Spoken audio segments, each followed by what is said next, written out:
सोचो, एक ऐसी सिविलाइजेशन जो हजार साल तक दुनिया के बड़े हिस्सों पर राज करती, जिसकी आर्मी दुनिया की सबसे पावरफुल आर्मी मानी जाती है, जिसके रोड्स, बिल्डिंग्स और लॉज आज भी मॉडर्न दुनिया को इन्फ्लुएंस करते हैं। लेकिन फिर ये महान रोमन एम्पायर धीरे धीरे टूट गया। ना कोई एक बड़ा ब्लास्ट हुआ, ना कोई एक फाइनल बैटल हुआ। तो फिर सवाल ये है, आखिर रोमन एम्पायर सच में गिरा कैसे? क्या बारबेरियंस ने इसे बर्बाद कर दिया, या फिर रोमन एम्पायर अपनी ही सक्सेस का शिकार बन? आज हम जानेंगे रोमन एम्पायर के डाउनफॉल की असली कहानी, जो शायद आपने पहले कभी नहीं सुनी होगी। पार्ट 1, रोम का गोल्डन एज। रोमन एम्पायर की शुरुआत छोटे से सिटी रोम से हुई थी, लेकिन कुछ ही सदियों में रोम ने यूरोप, नॉर्थ अफ्रीका और मिडल ईस्ट के बड़े हिस्सों पर कब्जा कर लिया। हर जगह Roman roads, Roman laws, Roman soldiers. अपने पीक पर रोमन एम्पायर में लगभग 7 करोड़ लोग रहते थे। उस वक्त दुनिया की लगभग 20% पॉपुलेशन रोमन रूल के अंदर थी। उस वक्त की बात है। रोम के पास वेल्थ थी, पावर थी, टेक्नोलॉजी थी और दुनिया की सबसे डिसिप्लिन्ड आर्मी थी। ऐसे लग रहा था कि एम्पायर कभी नहीं गिरेगा। लेकिन इसी दौरान एक खामोश क्राइसिस जन्म ले रहा। पार्ट 2, करप्शन का दहर। जैसे जैसे एम्पायर बड़ा होता गया, उसे कंट्रोल करना मुश्किल होता गया। पॉलिटिशियन पावर के लिए लड़ने लगे, जनरल एम्परर्स बनने के लिए आर्मीज खरीदने लगे।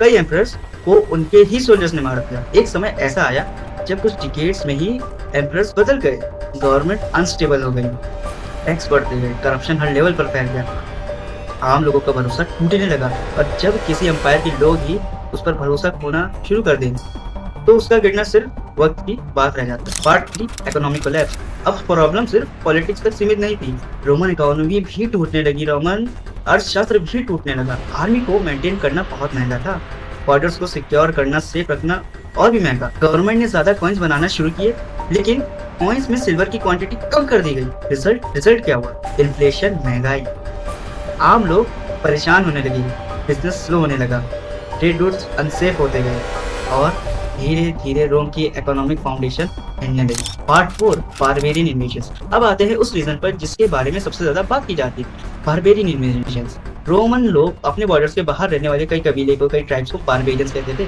जैसे गॉथ्स, बैंडर्स और हंस। जब सेंट्रल एशिया से हंस का प्रेशर बढ़ा, तो कई ट्राइब्स रोमन टेरिटरी की तरफ बढ़ने लगे। 376 एडी में गॉथ्स रोमन एम्पायर के अंदर आए, लेकिन उनके साथ बुरा व्यवहार हुआ। रिजल्ट क्या? रेबेलियन, बगावत। 378 एडी में बैटल ऑफ एड्रियानोपल हुई, रोमन आर्मी को भारी हार मिली। ये रोमन मिलिट्री प्रेस्टीज के लिए बहुत बड़ा झटका था, और ये सिर्फ शुरुआत थी। पार्ट 5, रोम पर हमला।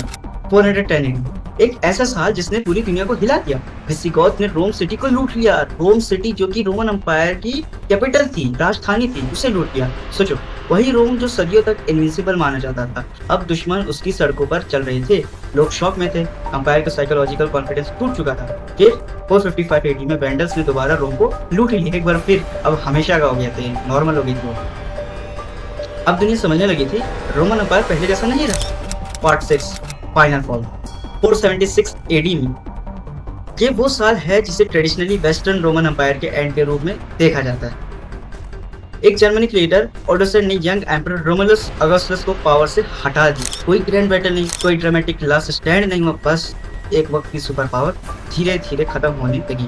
लेकिन इंटरेस्टिंग बात यह है कि रोमन एम्पायर जिंदा रहा, ईस्टर्न रोमन एम्पायर जिंदा रहा, जिसे हम बाइजेंटाइन एम्पायर के नाम से जानते हैं। इसे खत्म करने का क्रेडिट ओटोमन तुर्क्स के पास जाता है, ओटोमन्स के पास जाता है। खैर, वो दूसरा टॉपिक है, हम वापस अपने टॉपिक पर आते हैं, जिसे हम बाइजेंटाइन एम्पायर के नाम से जानते हैं, और वो लगभग 1000 साल और टिक गया। पार्ट 7, असली रीजन क्या था? तो रोमन एम्पायर आखिर गिरा क्यों? सिर्फ बारबेरियंस की वजह से नहीं, सिर्फ करप्शन की वजह से नहीं, सिर्फ इकोनॉमी की वजह से भी नहीं।